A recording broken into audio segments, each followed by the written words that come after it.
Top 10 opportunities for Christian stewardship services.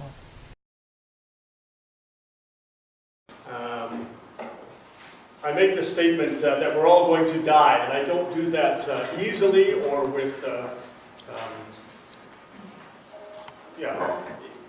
because I know that some of you have lost loved ones fairly recently, whether they're young or old, but I think we all know that we're going to die. That's a fact of life. We're born and we are dying from that time. And if we get the chance to reach an age of maturity where we have a wife and children, we usually leave some method to leave an inheritance to them, something to keep them going after we're gone. And so that can be usually cash or bonds or stocks or jewelry or a car or whatever you have it. So we leave that for them. But when we talk about CSS and what we do, we talk about charitable giving. And what does that look like? And so if you want to follow along in the brochure, I'm on page 5 to 8, I think. I have the longest section, Maynard said. I took up the most paper. I'll try and cover some of those things, and we'll just talk about that. So when we talk about charitable gifting, we usually call it a bequest, something that's left to an organization, whether it's a Christian organization or not. Some people call it a legacy, some people call it endowment. There's a couple of other synonyms there, donation, a settlement. But a bequest is the simplest way to leave money, and it's the simplest way to arrange with your final settlement. A lawyer will help you set up that bequest, but he won't always suggest a charitable bequest. I'm not sure if they're not allowed to, or if it's not within their purview to do that, but certainly when Kathy and I redid our will in 2007, we set up a charity within our will, and he kind of raised his eyes and went, "Oh, you want to do that? Sure, we can do that." So he certainly wouldn't suggest that. When you work with CSS, of course, that's one of the things we do. We can come on your behalf as a partner and suggest to your donors that here's an opportunity. When you leave an inheritance or a gift or a bequest, we can certainly do that through the will process. I think, Henry, you can correct me, but CSS has currently about $188 million on our bequest books. Is that correct? Okay, Maynard, Henry, good. The average bequest is $225,000.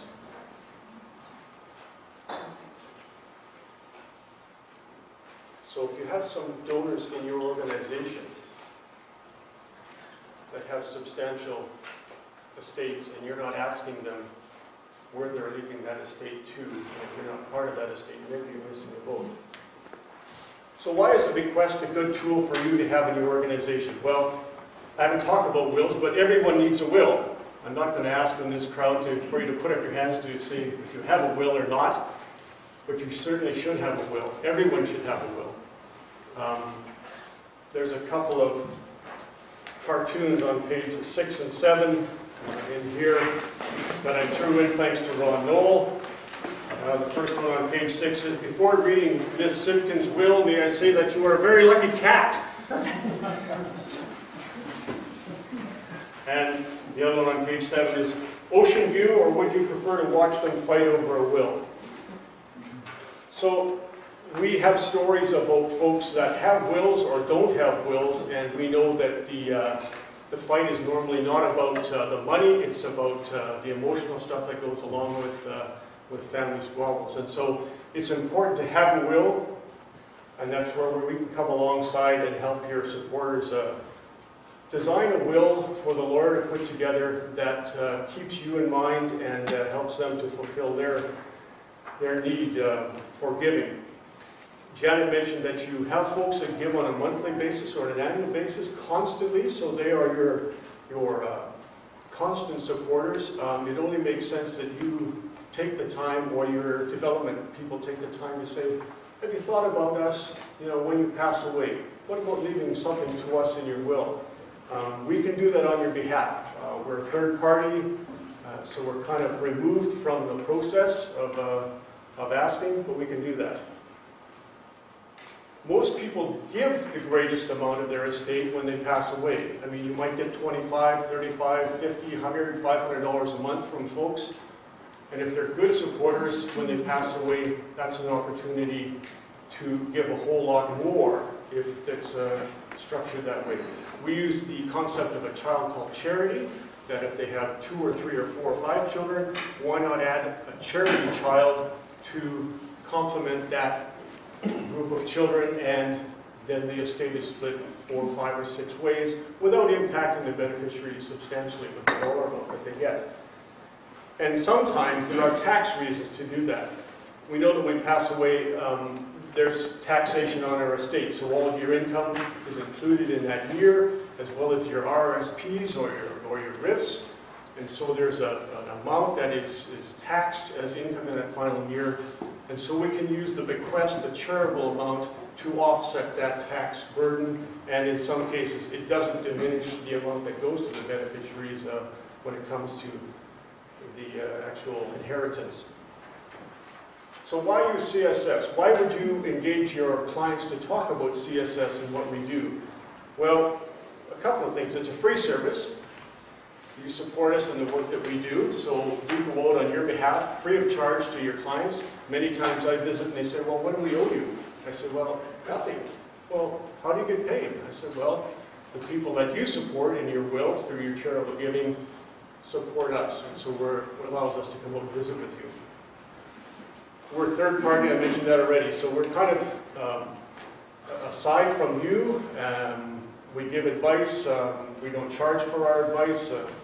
Our counsel, whether it just be financial counsel or helping with the will, we don't charge for that. And also we have a unique tool within our tools, which we haven't really talked about, and it's called an LOD, or a letter of direction, which is unique, and which when I came to CSS I really like to hear about, because it allows CSS to be the charity named within the will, and the bequest flow through CSS to the charities that they want to give the money to. So CSS is named in the will. The letter of direction tells CSS where to send that money to on the client's behalf.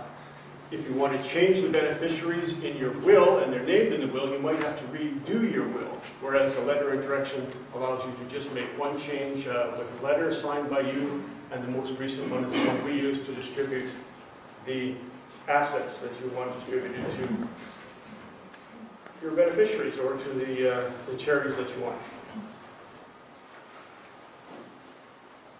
So how do you engage CSS with your donors and to talk about wills and bequests? I'm going to say, if you don't talk about it with them, someone else is, either by direct mail, by telephone, or by phone solicitation. Someone's going to talk to them about that, and it should be you, especially if you're your constant donors. And I'm going to ask Hans Mulder from Back to God Hour just to speak for a few minutes about how he engages with his donors about introducing CSS and the possibility of working with them. Well, the work relationship can happen a number of times, and I think that's very important. We've been doing the Broughton for a number of years. Building up relationships with people takes time. And before people open up about personal finances, that takes even more time. CSS produced this nice little brochure.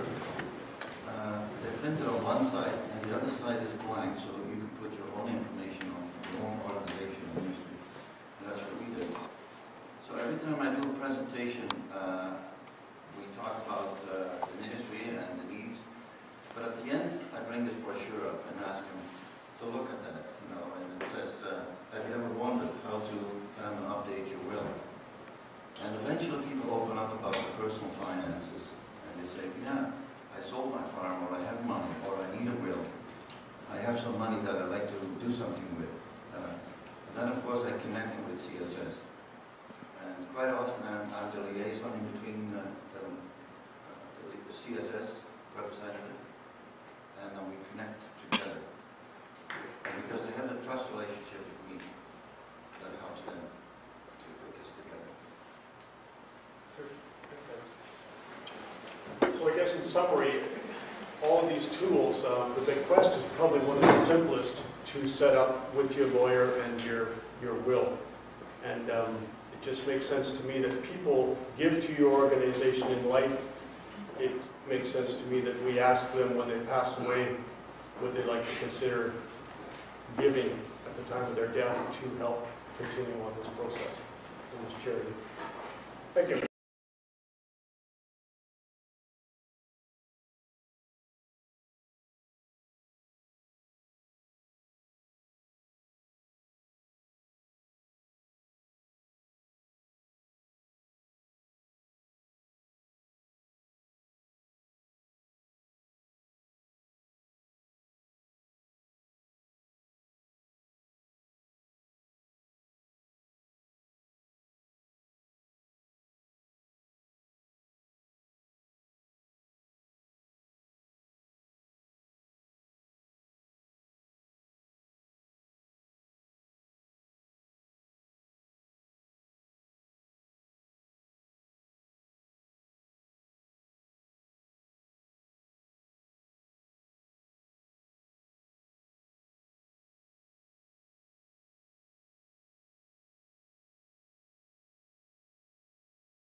CSS can help. Call 1-800-267-8890 or visit us online at csservices.ca. Thank you.